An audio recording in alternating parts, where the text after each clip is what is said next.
For the first time ever, we actually advanced tested one of our questions. We sent a scout out to go test it last week. Let's take a look. Hi, football aside, sorry, but I'm doing a story about New Year's resolutions, and I was just wondering if you had any you wanted to share with your fans and our readers?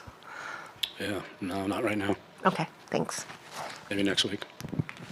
Well, Bill, welcome to next week.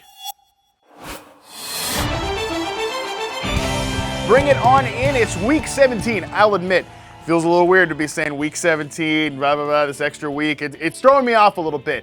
But week 17 is not what's important here. What's important is it's the dawn of a new year. And it's the time of the year when everybody's coming out with these resolutions to try to make themselves a better person. Spoiler alert, that's probably not going to work. You're probably not going to become a better person. But we can help you at least try to become a better fantasy football player with some resolutions. So that's what we asked you people, the people, my people. What is your resolution for fantasy football in 2022 and going forward? Let's get right into it, starting with this one. And yes, this is absolutely true. I feel like we talked about this a few weeks ago, right? Like some of you are out there just tinkering, making all of these moves, and you end up making a ton of crucial mistakes. I mean, the amount of times I see people just dropping very useful, good players that are getting volume for the latest dork off the waiver wire, that is how you make mistakes. I know some of you out there are just like filtering for the waiver wire, like players who scored the most touchdowns last week. Bring me them, bring me the fantasy points there. Well, that doesn't always work out. Sometimes you end up picking up like some goofball number 3, number 4 receiver, some backup tight end that just happened to score a touchdown. We're not doing that anymore. We're sticking with process, we're sticking with volume, we're sticking with guys that are legitimately getting good usage. We're not just tinkering the roster just for the sake of it. That is how you end up making some crucial mistakes. Now, I don't know how long I'm going to be able to look at this. Anyways, do you listen to experts or do you trust your gut? Okay, well, for one, it's 2022. Are we still using the word expert? I mean, get out of here with the word expert, right? Like if somebody's out there being like, oh, I am the fantasy expert, that person's a clown. You can go ahead and stop listening to them.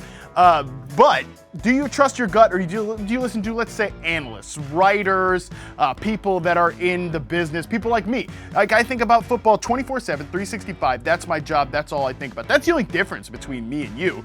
You know, it's not as if Kevin Stefanski is going to get me up on the blower on Sunday morning and be like, hey, Matt, just as a heads up, you know, you can let people know this. I'm going to give Nick Chubb 18 carries, and I'm going to give Kareem Hunt 15 today. No, that doesn't happen. I'm just trying to spot trends and figure it out just like you are out there. So, you know what? I tell people all the time, I'm going to give you advice, but if you disagree, if you think you got to start the other player, not the guy that I said, go with that, because it feels so much better to go down with your own thought process and the way that you thought things were going to happen rather than just like, oh, I listened to Matt Harmon and this screwed me over. So if your gut, you got a good feeling there, go with that, okay? That's perfectly reasonable. You might as well be right.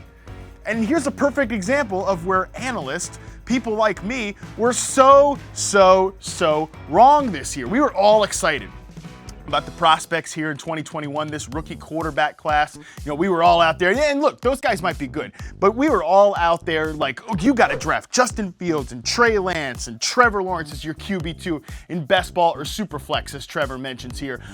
Well, that didn't really work out for you. Actually, that was probably one of the worst mistakes you could have made here in 2021. It was a disaster. I mean, Trevor Lawrence, the golden boy of them all, has barely been usable. And like with the Bears and with the 49ers, frankly, I don't know if the resolution is to not draft rookie quarterbacks. I actually think it might be to like listen to coaches when they tell you something. You know, Matt Nagy saying, I'm going to start Andy Dalton over Justin Fields. You might think that's stupid. It was stupid. You might think that was wrong. It was wrong. But that was what he was going to do. Same with the 49ers and Jimmy G. Like they were going to play Jimmy G all year. Hey, buddy, they've played Jimmy G all year. So sometimes we got to listen to these coaches, even if we don't like what we're hearing. We got to know that that's how things are going to play out because they're still the ones pulling the controls. This one here about trades is also crucial. And you know what? It kind of comes back to what we were talking about up at the top, right? Like some of you are just out there tinkering. Like I got to trade these 3 guys for these 2 guys and this one guy for this one guy because this one guy hasn't been doing it for me. Well, you know, sometimes you got to be patient and let the roster marinate a little bit. I know it seems stupid because this is fake. None of this is real, right? But like sometimes you got to let the team develop because a guy might be going through a slump right now, and then you sell him too low, and then you get banged later on. So I actually think the biggest takeaway here is what you say about thinking carefully and not, in my opinion, thinking so emotionally about these things. We get all caught up in our feelings. We get all caught up in the way we're reacting emotionally to these things, and that is a crucial way that you end up making mistakes. Now it's time for the worst tweet of the week. And sometimes I'll admit I don't really hate these responses. I absolutely hate this response here. Your resolution is to not play next year? Oh, why? See, this is like this quitting culture we've got right now. Like, look, I'm gonna stop playing because it was too hard for me. Oh, you had a bad season in 2021? Oh, it was frustrating for you? So your solution is to be like Stanley here and just get up out of here? Like just quit on this whole thing? That's ridiculous. That's embarrassing.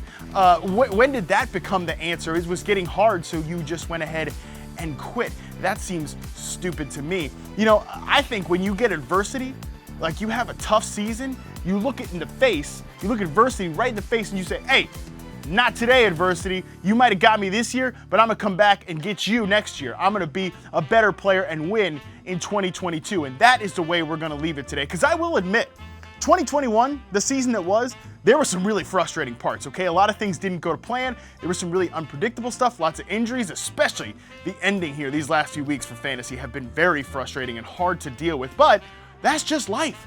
That stuff happens sometimes. That doesn't mean that we sit here and quit. That doesn't mean that we sit here and cry about the way things didn't work out for us. As a matter of fact, what we're gonna do is we're gonna do exactly what I just said. We're gonna look adversity in the face. We're gonna say, nope, next year, I'm gonna get the best of you. Hey, 2022, that's your year, it's my year, it's all of our years in fantasy. Let's go get this thing.